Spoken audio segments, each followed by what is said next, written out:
সম্পর্ককে অবহেলা করিস না।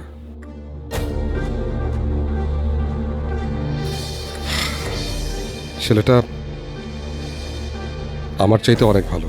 ভাইয়া ম্যাম প্লিজ তুমি একটু বাবা মাকে বুঝিয়ে বলো, ওরা যেন আমাদেরকে ছেড়ে না যায় প্লিজ। তাদেরকে হয়তো আমি এই মুহূর্তে আটকে রাখতে পারবো না, কিন্তু তোর অমতে তোর বিয়ে আমি হতে দেব না,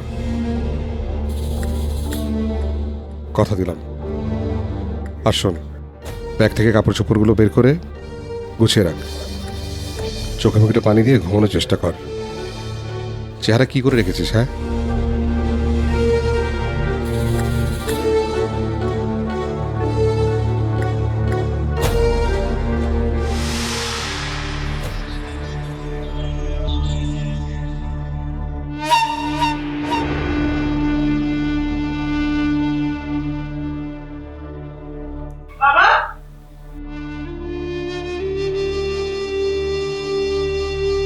বাবা দেরি হয়ে যাচ্ছে, চলো গাড়ি চলে এসেছে।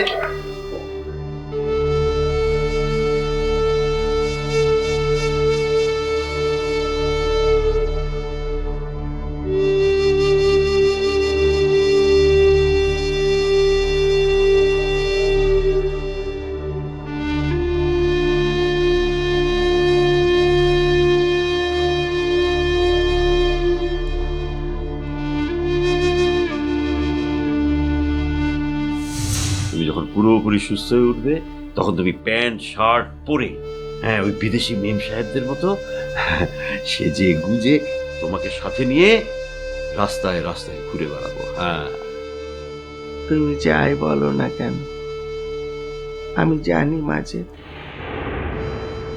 আমার হাতে খুব একটা সময় নেই। তুমি কিচ্ছু জানো না, থামো তো। নাও, এবার গরম গরম থাকতে খেয়ে নাও সব। রোমান্টিক ক্যান্ডেল লাইট ডিনার, ওই যে ইংলিশ ছবিগুলোতে যেমন দেখায় ঠিক তেমন। আচ্ছা আচ্ছা, কিন্তু মানে এরকম ক্যান্ডেল লাইট ডিনার করা যায় এরকম কোন রেস্টুরেন্ট তো আমি চিনি না। কাউকে জিজ্ঞেস করতে হবে না, আমি এখানে বসেই খাবো। তুমি রান্না বান্না করবে আর আমি মোমবাতি দিয়ে সারাটা বাড়ি সাজাবো।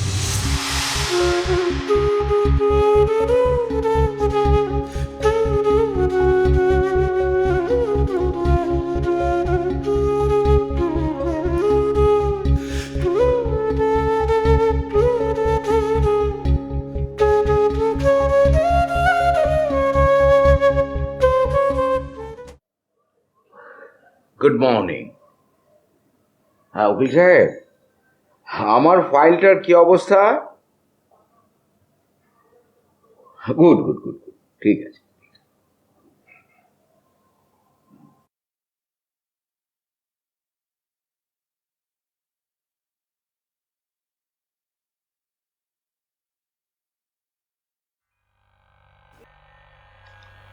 লাবণী উঠেছে? উনি তো নেই। নেই মানে? নেই মানে উনি তো বাসায় নেই। খুব সকালে উঠেছিলেন, তারপর কোথায় যেন বেরিয়ে গেছেন। বাইরে কোথায় গেল? আমি জানি না স্যার, আমার সাথেও দেখা হয়নি। আমি গাড়ির কাছে জানতে পেরেছি। আপনার মোবাইলও সাথে নেননি, মনে হয় ভুলে রেখে গিয়েছেন। রুম গোছাতে গিয়ে দেখি ওনার মোবাইলটা বিছানায় রাখা।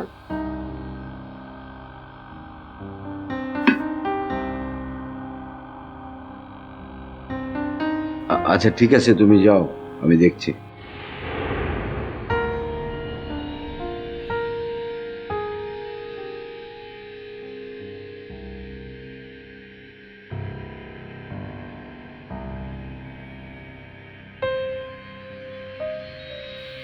এত সকালে